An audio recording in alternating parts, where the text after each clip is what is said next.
Bismillahirrahmanirrahim. Assalamualaikum warahmatullahi wabarakatuh.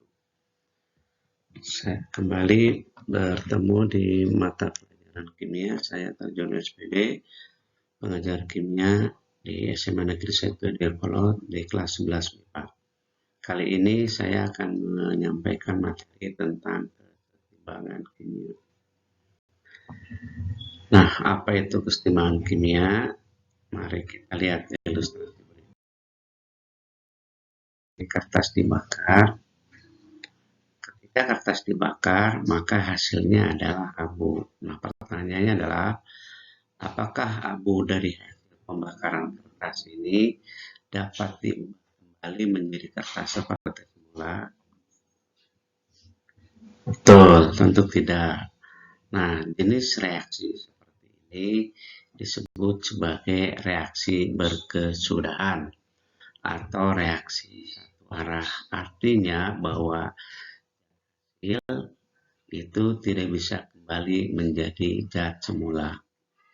Nah, contoh dari reaksi berkesudahan atau reaksi irreversibel ini banyak, bukan hanya pembakaran kertas. Contoh yang gampang adalah di kehidupan nyata. Nanti akan lebih jelas lagi di semester 2 bahwa kalau asam, misalnya asam klorida ditambah dengan NaOH, itu hasilnya adalah garam. Nah, pertanyaannya adalah apakah garam yang dihasilkan bisa kembali menjadi asam dan basa? Nah, tentu tidak. Belum pernah terjadi bahwa kalau kalian mengambil garam, itu lalu ditambah air akan kembali menjadi asam lagi. Nah, reaksi-reaksi seperti itu disebut sebagai reaksi berkesudahan atau reaksi irreversibel. Nah, mari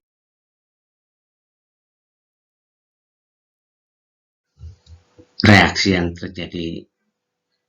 Reaksi itu jenisnya ada reaksi irreversibel atau reaksi berkesudahan seperti yang sudah saya sampaikan tadi.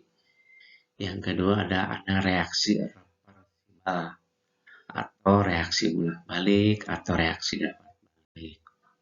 Reaksi reversibel namanya reaksi satu arah, sedangkan reaksi reversibel namanya reaksi bolak-balik. Nah, suatu reaksi reversibel atau reaksi bolak-balik itu dapat menjadi suatu kesetimbangan, jadi reaksi kesetimbangan apabila terpenuhi syarat-syarat sebagai berikut. Nah, ini itu bahwa reaksi bolak-balik dalam keadaan seimbang terjadi reaksi dalam dua arah.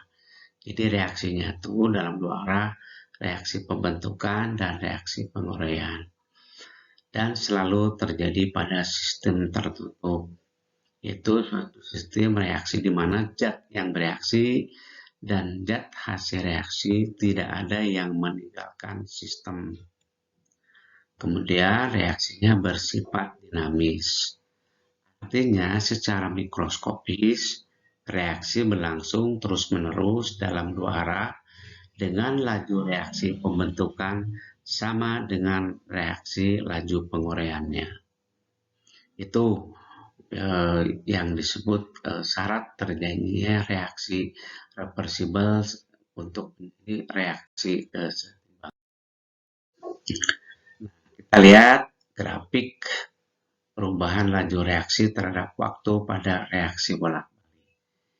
Awalnya P2 itu adalah laju pembentukan, kemudian yang P1 adalah laju penguraiannya nih.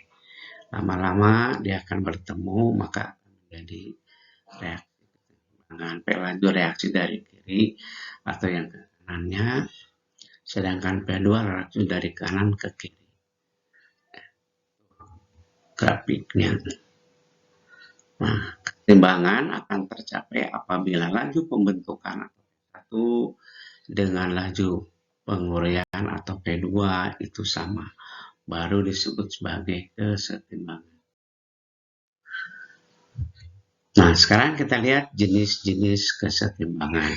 Pertama, kesetimbangan ada yang disebut dengan kesetimbangan homogen.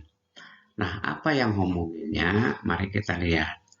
Kesetimbangan homogen adalah kesetimbangan yang semua komponennya satu fasa. Artinya fasanya atau wujudnya adalah sama. Contoh misalnya di situ N2 berupa gas, bereaksi dengan H2 berupa gas. Hasilnya adalah NH3 berupa gas. Ini gas semua. Karena fasanya sama gas, maka kesetimbangan ini disebut sebagai kesetimbangan yang homogen. Lalu ada juga yang disebut dengan kesetimbangan heterogen. Kesetimbangan heterogen adalah kesetimbangan yang fasenya itu berbeda, bisa lebih dari satu. Oh, di sini misalnya CaCO3 yaitu batu marmer gamping akan terurai menjadi CaO. CaCO3 wujudnya padat, solid, dia terurai menjadi CaO padat juga, ditambah dengan CO2 gas. Nah, di situ ada dua fase, ada padat dan gas. Maka kesetimbangan seperti itu disebut sebagai kesetimbangan heterogen.